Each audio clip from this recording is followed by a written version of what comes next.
Oh, he's not looking good. There's no great news. There's no light at the end of the tunnel. There's no silver lining. Oh, There's just this hell on earth. And the slow wait for the sweet my release of my death. friend Yari, who loves me. Okay, let's call it good news. The girl I'm going out with tonight needs a date for her sister. Hey, buddy. Are you insane? No. I love him, guy. So handsome.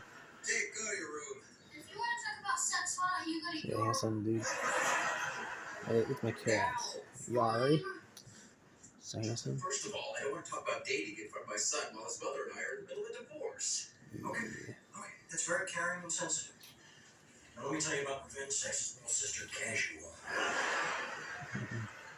All right. Even if I weren't deathly ill, which I am,